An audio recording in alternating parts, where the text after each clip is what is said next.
ঈশ্বর গুরু শরণম। আজকের বিষয় আত্মা নিয়ে কথা বলবো। আত্মার বৈশিষ্ট্য, আত্মার স্থান, আত্মা কেমনভাবে তার কার্য, আত্মার শক্তি কি, এই নিয়ে আজকের আলোচনা করছি।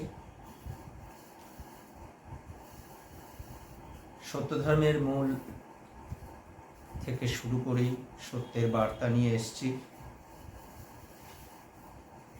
যে ধর্ম সত্য অর্থাৎ নিত্যকাল অনন্তকাল বিদ্যমান ছিল, আছে ও থাকবে, যে ধর্ম সত্য অর্থাৎ যথার্থ বিষয়সমূহে পরিপূর্ণ, যে ধর্ম সত্য অর্থাৎ সত্যস্বরূপ পরম পিতার একমাত্র অভিপ্রেত, যে ধর্ম সত্য অর্থাৎ অসৎকে সৎ করে, তাকে সত্য ধর্ম বলে।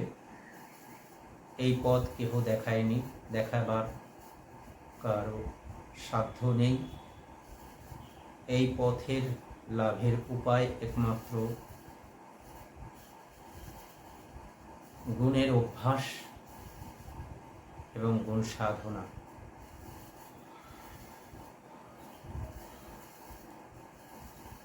মূল বিষয় আত্মা।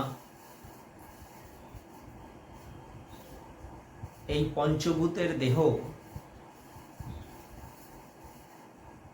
প্রথমে জড়ই থাকে, কেননা জড়বস্তুর সংমিশ্রণে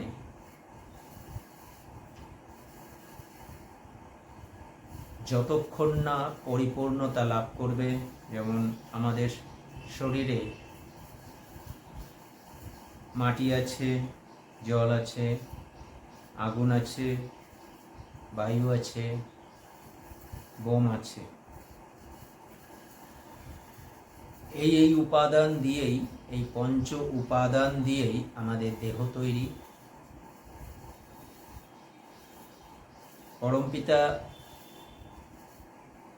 পরমপিতা কথাটার মূলটা একটু কথা বলি। এই পরমপিতা শব্দটা একটি ব্যক্তিকেন্দ্রিক শব্দ হয়ে যায়, পুরুষবাচক শব্দ হয়ে যায়। সেই জন্য গুণ শব্দটা যখন প্রয়োগ করব, তখন কোনো ব্যক্তি কেন্দ্রিক বা স্থূলাকার কোনো ব্যক্তি বা সাকার কোনো ব্যক্তির বোঝায় না, কেননা গুণ নিরাকার।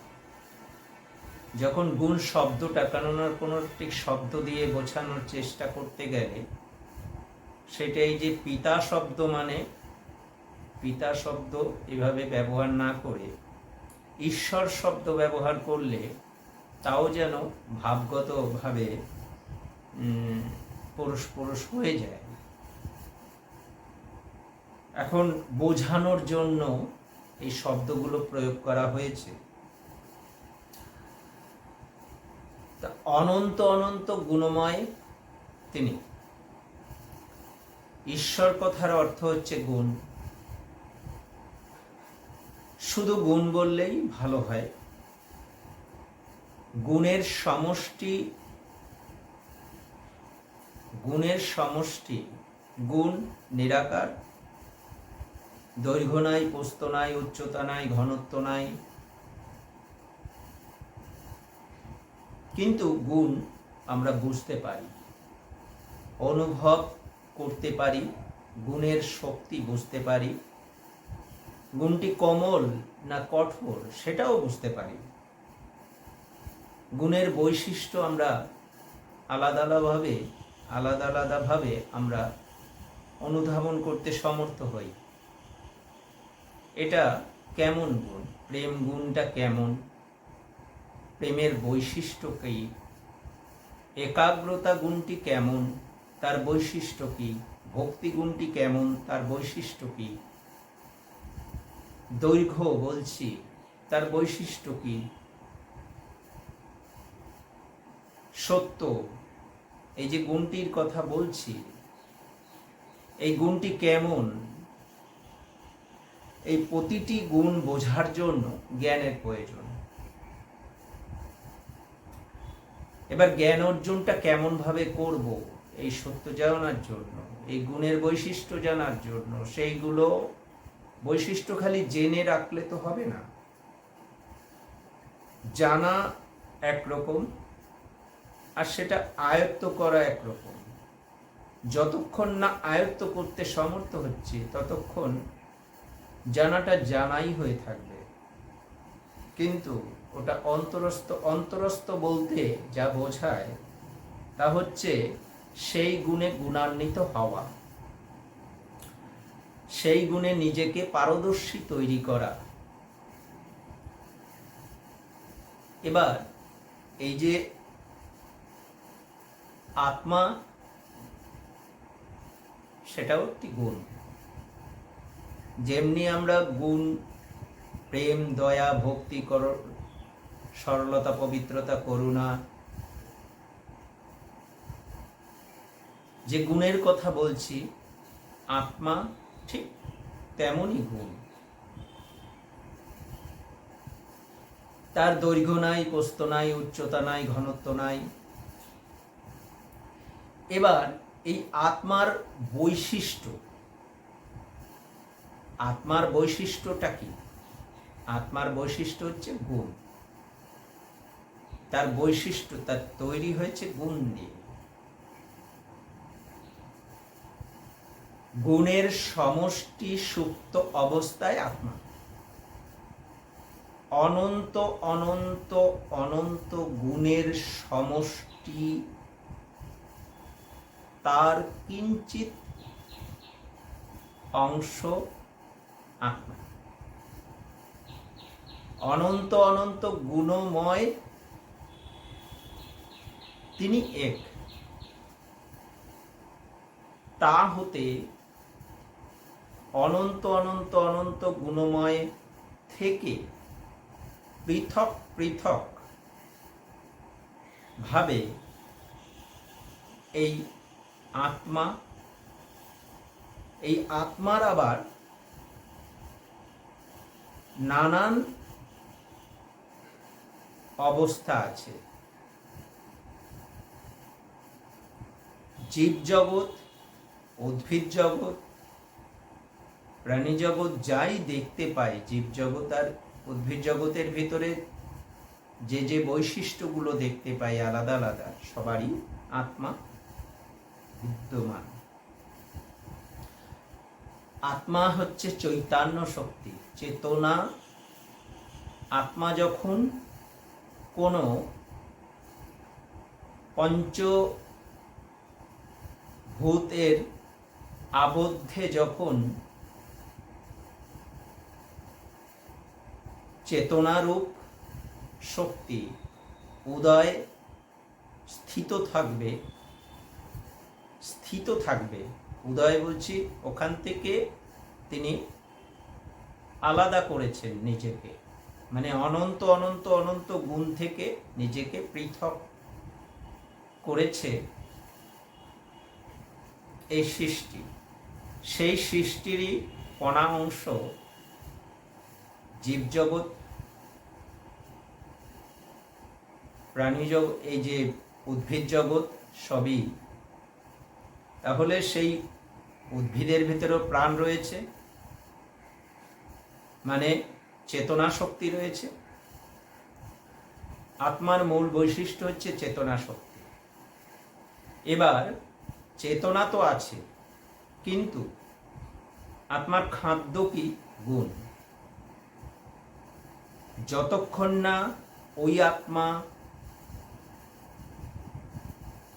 গুণে গুণান্বিত হচ্ছে ততক্ষণ শক্তির বিকাশ লাভ করে না, তাই গুণী হয়ে ওঠে না। যারা কিঞ্চিত কিঞ্চিত সামান্য সামান্য যে আত্মা গুণান্বিত হয়, সেই পৃথিবীতে আমরা সমাদৃত দেখতে পাই। এক একজন দার্শনিক, লেখক, বৈজ্ঞানিক সব হয়ে উঠেছে ঠিক ওই আত্মার চেতনা শক্তি জাগ্রত হয়েছে বলে আত্মা উন্নত হয়েছে। এবার আমাদের মূল বিষয়টা আত্মার যে শক্তি, আমরা যতক্ষণ না আত্মার বৈশিষ্ট্য গুণ, সেই গুণ যতক্ষণ না ওই আত্মার ভেতরে সমাহিত হচ্ছে, প্রবেশ করছে, ততক্ষণ সে গুণী হয়ে উঠতে পারছে না। উপরি সামান্য কিঞ্চিত কিঞ্চিত গুণান্বিত হচ্ছে বলে পার্থিব যে বৈশিষ্ট্যগুলো দেখা যায়, যে একজন বৈজ্ঞানিক হয়ে উঠেছে, হ্যাঁ, দার্শনিক হয়ে উঠেছে, লেখক হয়ে, সাহিত্যিক হয়ে উঠেছে, সুনাম অর্জন করেছে, সেটা হচ্ছে উপরি অংশ। দুটো মানে গুণ বিদ্যা দুরকম আছে, একটা হচ্ছে পরাবিদ্যা, একটা পার্থিব বিদ্যাই হচ্ছে পরাবিদ্যাকে বোঝানোর জন্য বা বোঝার জন্য।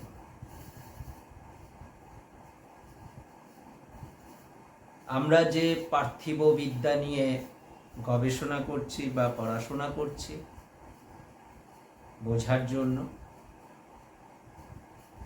সেটা অন্তরকে জানার জন্য, মানে আত্মাকে জানার জন্য, নিজেকে জানার জন্য। মূল হচ্ছে আত্মাকে জানার জন্য। এই আত্মা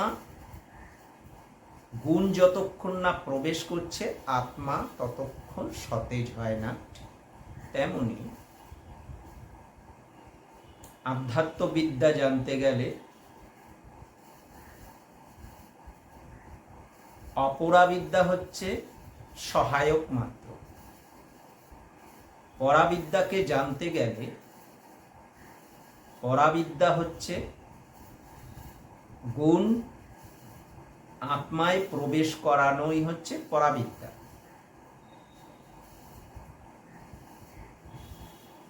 আর অপরাবিদ্যা হচ্ছে অপরাবিদ্যা দ্বারাই পরাবিদ্যাকে আয়ত্ত করতে সমর্থ হয়, মানে ভেতরে ঢুকতে সাহায্য করে। আমরা আমাদের আত্মাকে চিনতে গেলে আমাদের মূল কার্যটা হচ্ছে পরাবিদ্যা প্রথমে গ্রহণ করতে হবে,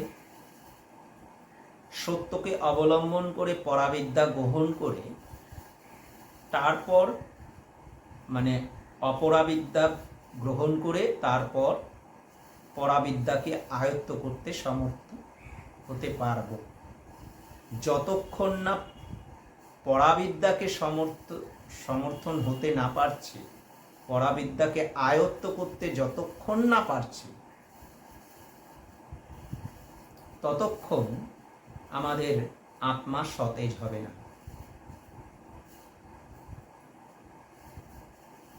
আবার বলি, আত্মার মূল কার্য হচ্ছে,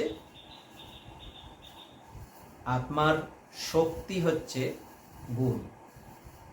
সেই শক্তি অর্জনের জন্যই কিন্তু অপরাবিদ্যাকে আয়ত্ত করতে হবে। তারপর এই জন্য চারিদিকে বুঝে উঠতে পারছে না আত্মার শক্তি কি, আত্মা আলাদা কি আলাদা না।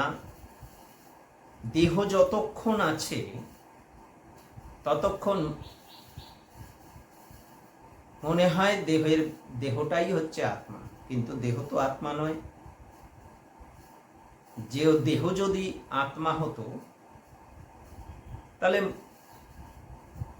মরতো না। দেহ থাকাকালীন তাহলে মরতো না, দেহ থাকাকালীন মরে যায় তো, তাহলে দেহ আত্মা না। এটা একটু চিন্তাশীল ব্যক্তি বুঝতে সমর্থ হতে পারে। কিন্তু যতক্ষণ এই দেহ আছে আমরা ততক্ষণ মনে করি যে আমরা জীবিত আছি। কিন্তু যখন ঘুমানো অবস্থায় থাকে তখন কি এই দেহের কার্য যখন একদমই অচেতন অবস্থায় থাকে তখন কি এই দেহের চিন্তা কখনো বৈশিষ্ট্য ভাব দেহের ভারসাম্য এগুলো কিছুই থাকে না। ওই নিদ্রা অবস্থায় দেহের কোনো অস্তিত্ব অনুভব করতে সমর্থ হয় না। যতক্ষণ না আমরা সঞ্চালন করছি ততক্ষণ দেহের বৈশিষ্ট্য ততক্ষণও বোঝা যায় না। এবার বলি, আত্মার বাস কোথায়? প্রাণের ভেতরে আত্মার বাস হয়। তাহলে আত্মা কখনো একটি চারিদিকে প্রবাদ বাক্য আছে, আত্মহত্যা করে। আত্মাকে হত্যা করা যায় না, মানে শেষ করে দেওয়া যায় না।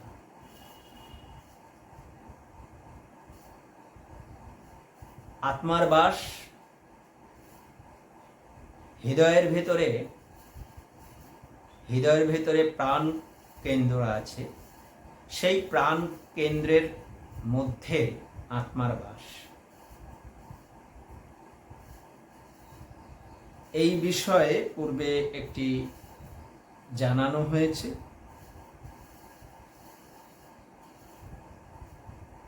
একটি ডাক্তারি গবেষণায় এখন সে কাজ চলছে।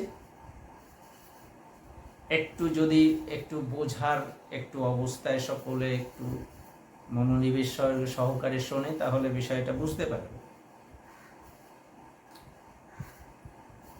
প্রাণ কেন্দ্র ওই যে হৃৎপিণ্ডে যে তার একটা জার্কিং হয়, অনবরত পাম্পিং হয়, এটা হচ্ছে প্রাণ কেন্দ্র। আত্মা যখন মৃত হয়, মানে আত্মা ওই প্রাণ থেকে চলে যায়, আত্মা যখন প্রাণ থেকে চলে যায় তখন কিন্তু প্রাণ অনেকক্ষণ থাকে। তার একটা সময়সীমা আছে যে এতটা সময় প্রাণ থাকে, মানে ওই সঞ্চালিত হতে থাকে, বাড়ে কমে এভাবে সঞ্চালিত হতে থাকে। তাহলে ততক্ষণ অবধি প্রাণটি আছে। সেই মুহূর্তে হার্ট ট্রান্সপ্লান্ট করে, মানে হৃদয় থেকে আর একটা হৃদয়ে নিয়ে যায়। তখন যতক্ষণ না মৃত হচ্ছে ততক্ষণ কিন্তু ওই প্রাণ চলে না যায়, ততক্ষণ অবধি কিন্তু ওই প্রাণ বলছি আত্মা চলে না যায়। যতক্ষণ না চলে যায় প্রাণ থেকে আত্মা, যতক্ষণ না চলে যায় ততক্ষণ অবধি ওই অপেক্ষা করতে থাকতে হয় ডাক্তারদের। এবার চলে যাওয়ার পর তারপর হার্টের যে পাম্পিং অবস্থা, যেটাকে বলা হচ্ছে প্রাণ, সেই সময়কাল থেকে আর একটা জীবিত যে মানুষ আছে তাকে ওই হৃদয়টাকে প্রতিস্থাপন করবার জন্য নিয়ে যায় সেই সময়টা। তাহলে প্রাণ কেন্দ্র, প্রাণটা আত্মা না, জীবিত আছে, প্রাণ আর একজনার বিকল হয়ে গেছে। প্রাণের কাজ হচ্ছে না, কিন্তু আত্মা রয়েছে সেখানে, বিকল হয়েছে, আত্মায় ক্ষত হয়ে বসে আছে। পুরো খারাপ হয়ে যায়নি, কিন্তু ক্ষত হয়ে বসে আছে। এবার সেই তার জন্য পরিবর্তন করা হচ্ছে, এভাবে জীবিত রাখা হচ্ছে। তাহলে এখানে কিছুটা বোঝা গেল যে আত্মা আলাদা, প্রাণ আলাদা। তাহলে আত্মাকে মারা যায় না, প্রাণকে মারা যায়, মেরে ফেলা যায়, প্রাণের বিকল হলেই আত্মা সে দেহে থাকতে পারে না। পুরোপুরি যত এবার ওই প্রাণ কেন্দ্রকে সতেজ রাখাটাই হচ্ছে এই যে দেহের কার্য। মূল এবার ফিরে আসি যে আত্মার, এখানে তো প্রাণের বিষয় নেই, এখানে আত্মার বিষয়, যে আত্মা নিয়ে কথা বলছি। আত্মা আনন্দদায়ক কখন হয়, সুখ কখন বুঝতে পারে, দুঃখ কখন বুঝতে পারে, সমস্ত বৈশিষ্ট্য বুঝতে গেলে সেই গুণটাকে আত্মায় প্রবেশ করাতে হয়। এবার সেটা যদি প্রবেশ করানোর পর সেটা যদি আয়ত্তে চলে আসে, তখন আত্মার বৈশিষ্ট্য বোঝা যায়, ব্যাপকতা বোঝা যায়, যেটাকে আমরা বলছি উন্নতি, আত্মার উন্নতি। এবার আরেকটি কথা বলি। ছোট একটি শিশু, অনেক সময় তাকে বলা হয় যে এটি নিষ্পাপ, কথাটা মিথ্যা। আত্মা যখন প্রবেশ করে, মাতৃজঠরে প্রবেশ করে, তখন নির্বাচন করেই প্রবেশ করে যে আমি এই রক্তে প্রবেশ করলাম, জেনে বুঝে প্রবেশ করে যে আমি এই রক্ত বহন করলাম, এই রক্তে পিতৃকুল এবং মাতৃকুলের জিনের মাধ্যমে পাপ রয়ে গেছে, সেটা আমি স্বীকার করলাম, স্বীকার করেই ঢুকে তাহলে সেই আমার গুণের দ্বারা আমি যখন জন্মগ্রহণ করলাম, বড় হলাম, সেই গুণ অর্জনের দ্বারা যে যে জিনের মাধ্যম দিয়ে যে যে উপাদানগুলো নিয়ে এসেছি, খারাপ গুণগুলো নিয়ে এসেছি, সেগুলোকে আমি আমার গুণ দ্বারা সেগুলোকে আমি আর উত্তেজিত করতে দেব না। খারাপ গুণ, যত বৈশিষ্ট্য খারাপ গুণ জিনের মাধ্যমে আছে, সেগুলো আমি আমার গুণ দ্বারা সেগুলোকে বাধা দিয়ে রাখব। এটাই হচ্ছে মূল আত্মার উন্নতির বিষয়। তাহলে আত্মার বৈশিষ্ট্য এখানে যতবার জন্মগ্রহণ করবে, যতবার এই শরীরের ভিতরে প্রবেশ করবে, ততবার পাপ গ্রহণ করেই আসতে হবে। এবার সেগুলো এসে আবার পুনরায় সেই পাপ থেকে নিজেকে, যে খারাপ খারাপ গুণগুলো নিয়ে এসছে, পূর্বজন্মের কি খারাপ রয়েছে সেটা দরকার নেই। ইহজন্মে যে পিতৃকুল এবং মাতৃকুল থেকে যে জিনের মাধ্যমে পাপগুলো নিয়েছে, সেইগুলোর বিকাশ সাধনের জন্য, সেগুলোর থেকে গুণ বিকাশ সাধনের মাধ্যমে ওই দোষ মুক্ত করতে হবে। পিতৃকুল এবং মাতৃকুলের দোষ মুক্ত করে বাধা দিয়ে নিজের গুণ এতটাই বাড়াতে হবে যে সেগুলো প্রবেশ করতে পারবে না। তাহলে এই যে একটি গান গুরুদেব রচনা করেছে, তোদের দুঃখ দিতে আসি নাই, কি বলছে, তোদেরকে হেরি সুখে ভরা, আমি এই আনন্দ নাসিবারে আসি নাই, জানিবি কি তোরা, যাতে এই আনন্দ বৃদ্ধি হয় তোদের চিত্ত শুদ্ধি, আমি তারি তরে এই বুদ্ধি করাই এসেছি ধরা, না ঘটিবে আদি ব্যাধি। তাহলে এইখানে যে কথাটা বলছে, না ঘটিবে আদি ব্যাধি, সুখী রবি নিরবধি, তাহলে সুখী থাকতে পারবে। সেটারই বৈশিষ্ট্যের কথা এই মাত্র জানালাম, যে মূল বিষয়টা কি, এগুলো জানাতে গেলে এই সুন্দরভাবে গুণ অর্জনের উপায় একমাত্র, গুণ অর্জনের একমাত্র উপায় ওই শিশুকাল থেকেই তাকে সত্য অবলম্বনে গুণী তৈরি করে ওঠানোটাই হচ্ছে মূল বৈশিষ্ট্য। সেইটা সবার কাছে পৌঁছানো দরকার। প্রতিটা মানুষের কাছে এই বার্তা পৌঁছানো দরকার যে একদম ভূমিষ্ঠ হওয়ার পর থেকে তাকে সত্যকে অবলম্বন করে জীবনযাপন করানো প্রতিটি মা বাবার কর্তব্য। তাহলেই সে গুণী হয়ে উঠতে সমর্থ হবে। শক্তি তৈরি যতক্ষণ না হচ্ছে ততক্ষণ অপশক্তিকে বিনষ্ট করবার ক্ষমতা থাকে না।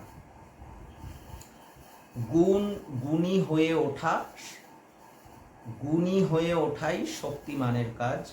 তখন ওই গুণের শক্তি বোঝা যাবে তুমি কতটা গুণী হয়েছ, কতটা পারদর্শী হয়েছ। সেই পারদর্শী হতে পারলেই যত অপগুণ রয়েছে তাকে পরাস্ত করার মতন তোমার ক্ষমতা হবে। এটাই গুণের কাজ, গুণী হয়ে ওঠা। মূল বিষয়টা এটাই। সে মাতৃজঠরে যেসব গুণগুলো নিয়ে প্রবেশ করতে হয়, তারপর আমি কিন্তু পূর্বজন্মের আত্মার বৈশিষ্ট্য কি থাকে, এটা অবশ্যই ঠিক যে পূর্বজন্মের কিছু বৈশিষ্ট্য যদি থাকে, আত্মার গুণের বৈশিষ্ট্য যদি থাকে, তাহলে